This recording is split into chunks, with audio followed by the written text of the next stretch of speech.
में कोई भी नहीं था, न माँ बाप, न पत्नी और न ही बच्चे।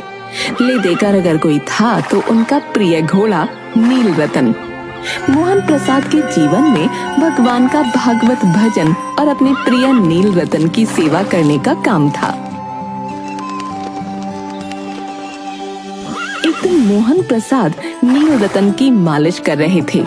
तभी गांव का एक युवक वहां से होकर गुजर रहा था। अरे मोहन काका, कुछ भी कहो, आपका ये घोड़ा है बड़ा सुंदर और उतना ही बलवान भी। मैंने कई शहरों की यात्रा की है, लेकिन आज तक आपके घोड़े के जोड़ का कोई दूसरा घोड़ा नहीं देखा। हाँ। नील रतन की तारीफ सुनकर मोहन प्रसाद ऐसे खुश हो रहे थे जैसे कि एक पिता अपने पुत्र की तारीफ सुनकर होता है। सही कह रहे हो तुम, मेरे नील रतन का कोई जोड़ हो भी नहीं सकता। ये इकलौता ही सब पर भारी है। जैसा आनंद और खुशी एक माँ को अपने बेटे को देखकर, एक किसान को अपने लहराते हुए खेतों को देखकर होता है, वैसी ही खुशी मोहन प्रसाद को अपने घोड़े नील रतन को देखकर मिलती थी। मोहन प्रसाद नील रतन से, चलो बेटा नील रतन, तुम्हारी मालिश हो गई है। अब मैं तुम्हें स्नान करा देता हूँ और उसके बाद तुम भोजन करके थोड़ा विश्राम कर लो। तुम्हें वैसे भी मालिश और स्नान के बाद अच्छी नींद आती है। वैसे मोहन काका, कुछ भी कहो, आपका और आपके घोड़े का प्रेम बड़ा ही अनोखा है। जैसा सच्चा प्रेम आप अपने इस घोड़े को करते हैं, वैसा तो मैंने सिर्फ एक माँ का अपने पुत्र के प्रति देखा है। ये मेरा घोड़ा नहीं है, ये तो मेरा सब कुछ है। इसके सिवा मेरा इस दुनिया में और है ही कौन। तभी वहाँ गांव के कुछ और लोग भी आ जाते हैं और एक दूसरे को आंखों से इशारे करके मोहन लाल और उसके घोड़े को देखते हैं। मोहन लाल, कुछ भी कहो, ये तो सच है कि तुम्हारा इस घोड़े के प्रति जो प्रेम है, वो हमने आज तक किसी जानवर के प्रति नहीं देखा है। हाँ, ये जानवर नहीं है। मैंने तुम सबको कितनी बार समझाया है कि ये मेरा पुत्र है और इसका नाम नील रतन है। तुम सब बार बार इसे जानवर या घोड़ा कहकर मुझे दुख देते हो भाई। क्षमा करिए मोहन प्रसाद जी, हमारा वो मतलब नहीं था। हम जानते हैं कि आप अपने घोड़े मतलब अपने नील रतन से बहुत प्रेम करते हैं, परंतु कुछ भी हो, है तो ये घोड़ा ही ना। ठीक है, अब हो गई ना तुम सबकी बातें, तो अपने अपने काम पर जाओ और मुझे भी अपना काम करने दो। मोहन काका, आप नाराज मत होइए, इन्हें तो मस्खरी करने की आदत है। आपके मन में जो प्रेम नील रतन के लिए है, वो तो सच में ही अनमोल है। आपने तो नील रतन के लिए विवाह भी नहीं किया। कौन भला इतनी बड़ी कुर्बानी देता है? मोहन प्रसाद पहले व्यक्ति की बात सुनकर मन ही मन प्रफुल्लित होता हुआ कहता है, ठीक है, अब मुझे नील रतन को स्नान करा के भोजन करना है। गांव के लोगों की बात से परेशान होकर एक दिन मोहन प्रसाद, बस बहुत हो गया। रोज रोज इन गांव वालों की बातें अब नहीं सुन सकता मैं। ये घर छोड़कर गांव के बाहर वाले मंदिर में रहना शुरू कर देता हूँ। उधर से तो लोगों का आना जाना भी कम है।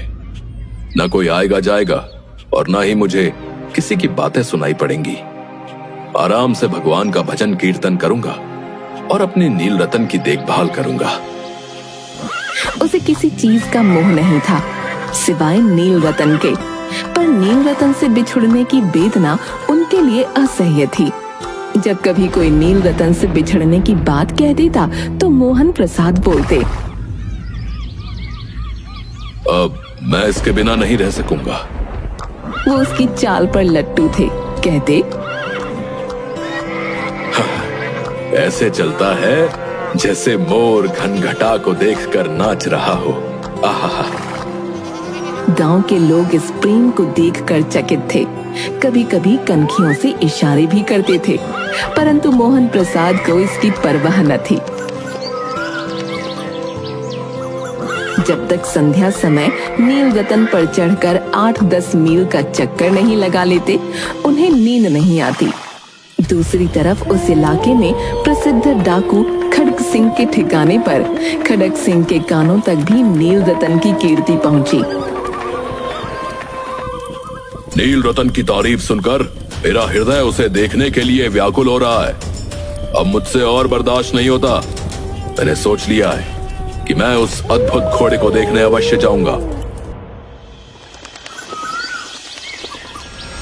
वो एक दिन दोपहर के समय मोहन प्रसाद के पास पहुंचा।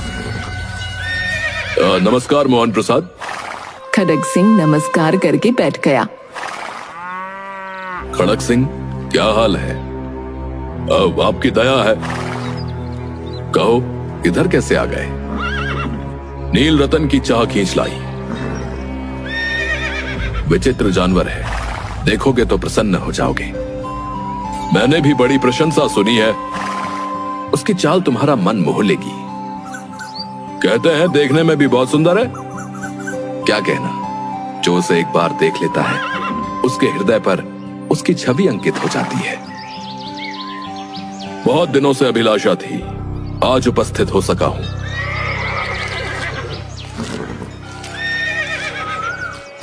मोहन प्रसाद और खड़ग सिंह दोनों अस्तबल में पहुंचे। मोहन प्रसाद ने घोड़ा दिखाया घमंड से, खड़ग सिंह ने घोड़ा देखा आश्चर्य से। उसने सैकड़ों घोड़े देखे थे, पर ऐसा बांका घोड़ा उसकी आंखों से कभी ना गुजरा था। सोचने लगा, भाग्य की बात है, ऐसा घोड़ा खड़ग सिंह के पास होना चाहिए था। इस साधु को ऐसी चीजों से क्या लाभ? कुछ देर तक आश्चर्य से चुपचाप खड़ा रहा।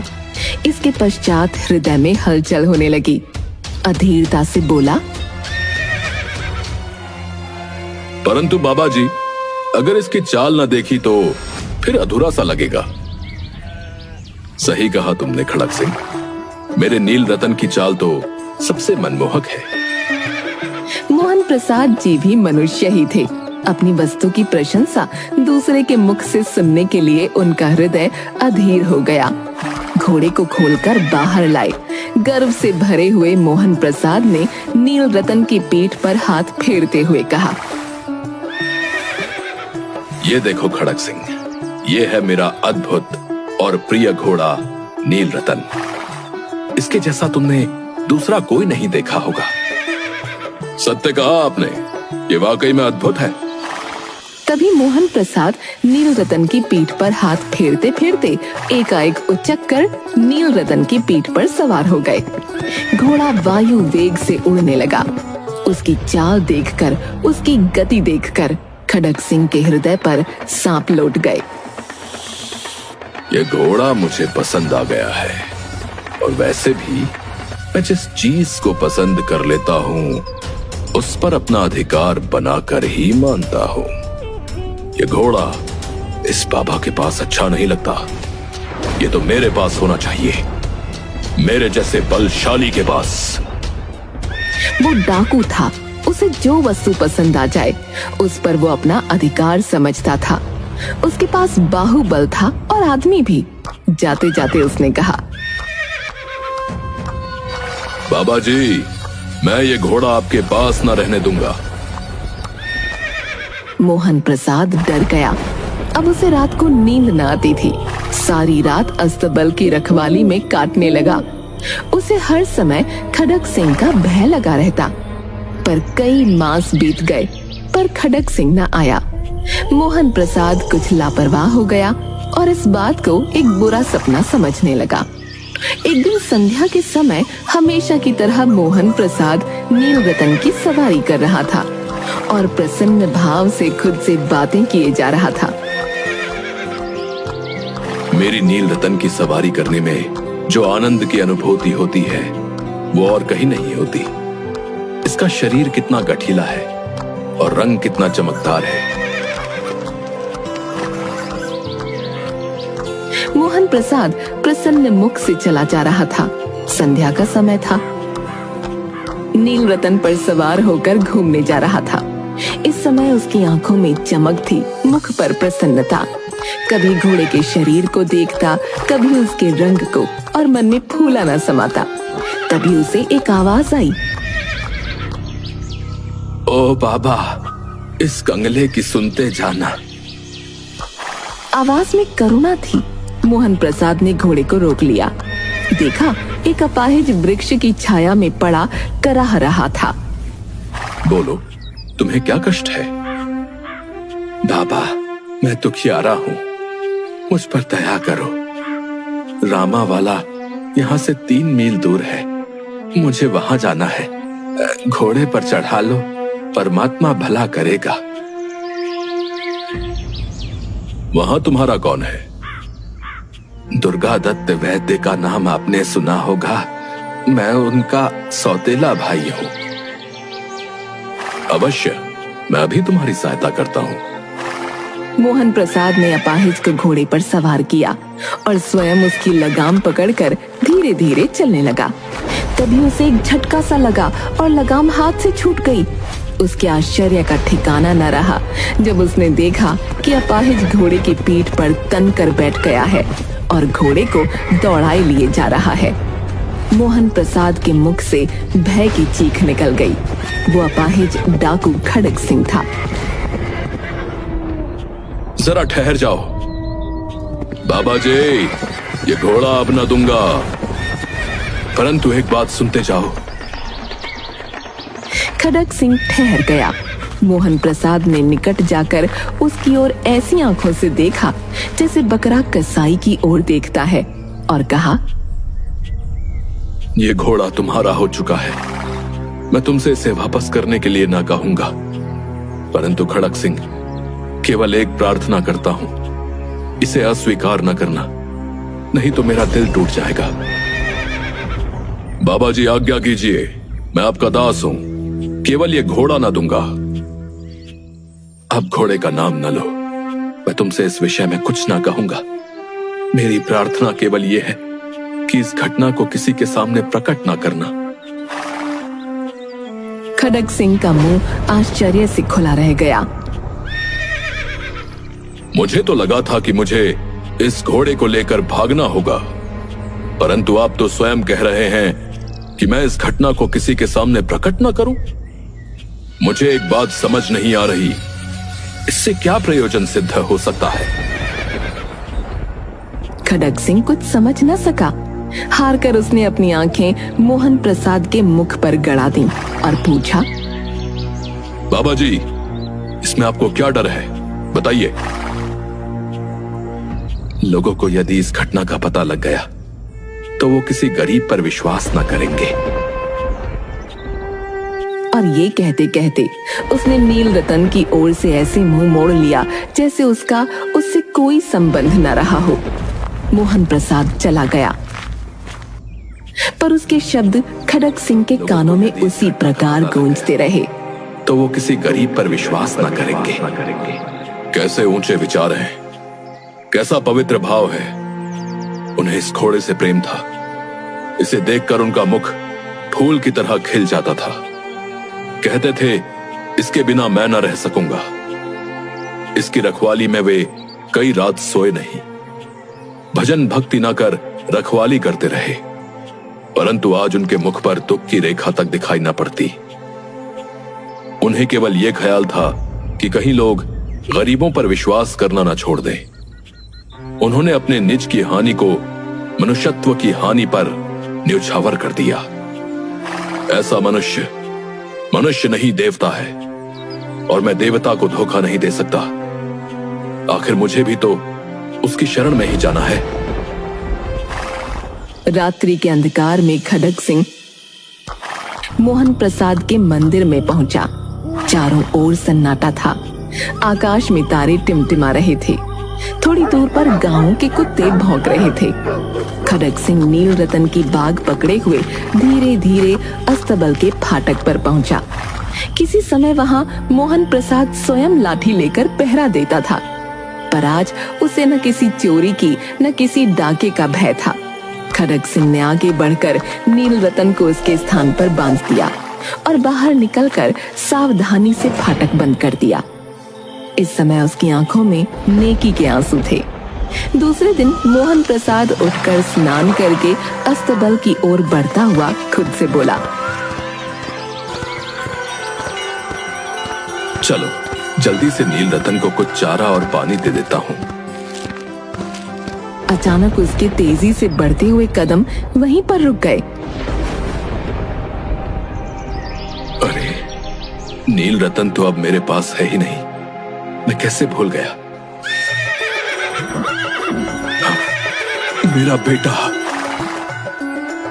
मोहन प्रसाद दौड़ता हुआ नील रतन के पास पहुंचा और उसके गले से लिपटकर इस तरह रोने लगा जैसे बिछड़ा हुआ पिता बहुत समय के पश्चात अपने पुत्र से मिलकर रोता है। बार बार उसकी पीठ पर हाथ फेरता, बार बार उसके मुंह पर थपकियां देता और कहता, अब कोई गरीबों की सहायता से मुंह न मोड़ेगा। मनकापुर में रहने वाले मोहन प्रसाद के परिवार में कोई भी नहीं था, न माँ बाप, न पत्नी और न ही बच्चे। ले देकर अगर कोई था तो उनका प्रिय घोड़ा नील रतन। मोहन प्रसाद के जीवन में भगवान का भागवत भजन और अपने प्रिय नील रतन की सेवा करने का काम था। एक दिन मोहन प्रसाद नील रतन की मालिश कर रहे थे। तभी गांव का एक युवक वहां से होकर गुजर रहा था। अरे मोहन काका, कुछ भी कहो, आपका ये घोड़ा है बड़ा सुंदर और उतना ही बलवान भी। मैंने कई शहरों की यात्रा की है, लेकिन आज तक आपके घोड़े के जोड़ का कोई दूसरा घोड़ा नहीं देखा। हाँ। नील रतन की तारीफ सुनकर मोहन प्रसाद ऐसे खुश हो रहे थे जैसे कि एक पिता अपने पुत्र की तारीफ सुनकर होता है। सही कह रहे हो तुम। मेरे नील रतन का कोई जोड़ हो भी नहीं सकता। ये इकलौता ही सब पर भारी है। जैसा आनंद और खुशी एक माँ को अपने बेटे को देखकर, एक किसान को अपने लहराते हुए खेतों को देखकर होता है, वैसी ही खुशी मोहन प्रसाद को अपने घोड़े नील रतन को देखकर मिलती थी। मोहन प्रसाद नील रतन से, चलो बेटा नील रतन, तुम्हारी मालिश हो गई है। अब मैं तुम्हें स्नान करा देता हूँ और उसके बाद तुम भोजन करके थोड़ा विश्राम कर लो। तुम्हें वैसे भी मालिश और स्नान के बाद अच्छी नींद आती है। वैसे मोहन काका, कुछ भी कहो, आपका और आपके घोड़े का प्रेम बड़ा ही अनोखा है। जैसा सच्चा प्रेम आप अपने इस घोड़े को करते हैं, वैसा तो मैंने सिर्फ एक माँ का अपने पुत्र के प्रति देखा है। ये मेरा घोड़ा नहीं है, ये तो मेरा सब कुछ है। इसके सिवा मेरा इस दुनिया में और है ही कौन। तभी वहाँ गांव के कुछ और लोग भी आ जाते हैं और एक दूसरे को आंखों से इशारे करके मोहन लाल और उसके घोड़े को देखते हैं। मोहन लाल, कुछ भी कहो, ये तो सच है कि तुम्हारा इस घोड़े के प्रति जो प्रेम है, वो हमने आज तक किसी जानवर के प्रति नहीं देखा है। हाँ। ये जानवर नहीं है। मैंने तुम सबको कितनी बार समझाया है कि ये मेरा पुत्र है और इसका नाम नील रतन है। तुम सब बार बार इसे जानवर या घोड़ा कहकर मुझे दुख देते हो भाई।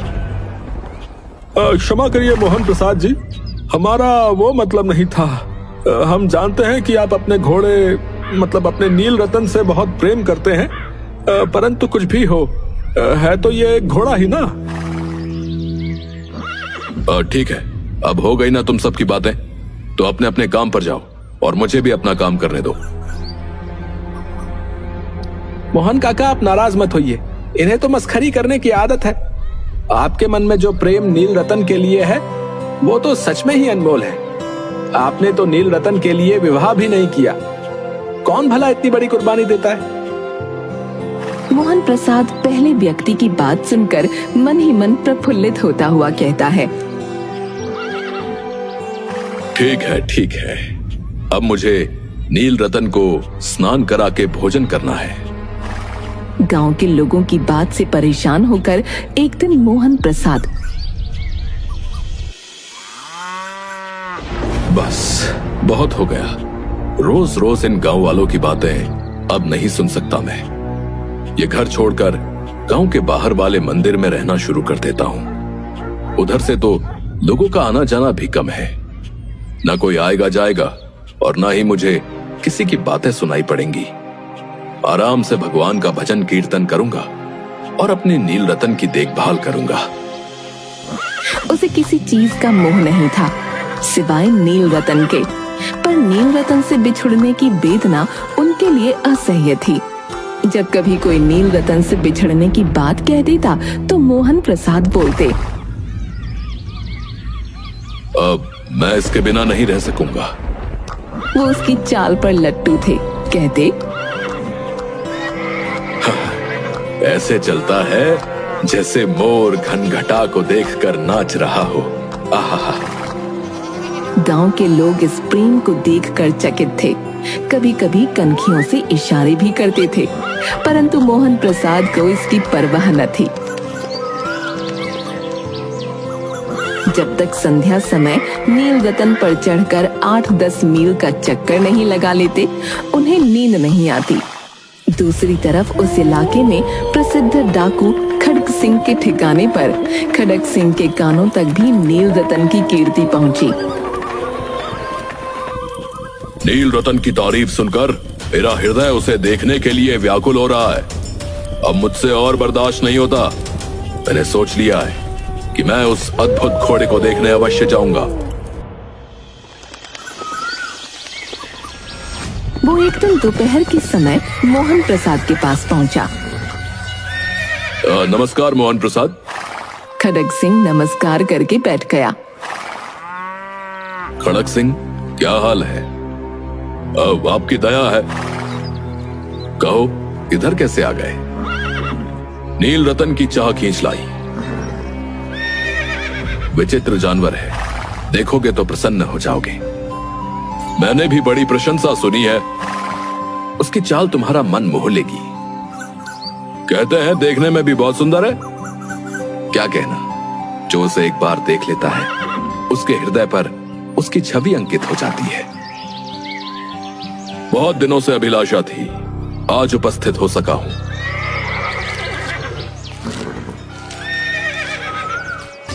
मोहन प्रसाद और खड़ग सिंह दोनों अस्तबल में पहुंचे। मोहन प्रसाद ने घोड़ा दिखाया घमंड से, खड़ग सिंह ने घोड़ा देखा आश्चर्य से। उसने सैकड़ों घोड़े देखे थे, पर ऐसा बांका घोड़ा उसकी आंखों से कभी ना गुजरा था। सोचने लगा, भाग्य की बात है, ऐसा घोड़ा खड़ग सिंह के पास होना चाहिए था। इस साधु को ऐसी चीजों से क्या लाभ? कुछ देर तक आश्चर्य से चुपचाप खड़ा रहा। इसके पश्चात हृदय में हलचल होने लगी। अधीरता से बोला,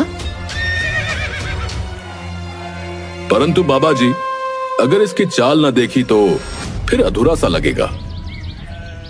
सही कहा तुमने खड़ग सिंह, मेरे नील रतन की चाल तो सबसे मनमोहक है। मोहन प्रसाद जी भी मनुष्य ही थे। अपनी वस्तु की प्रशंसा दूसरे के मुख से सुनने के लिए उनका हृदय अधीर हो गया। घोड़े को खोलकर बाहर लाए। गर्व से भरे हुए मोहन प्रसाद ने नील रतन की पीठ पर हाथ फेरते हुए कहा, ये देखो खड़ग सिंह, ये है मेरा अद्भुत और प्रिय घोड़ा नील रतन। इसके जैसा तुमने दूसरा कोई नहीं देखा होगा। सत्य कहा आपने, ये वाकई में अद्भुत है।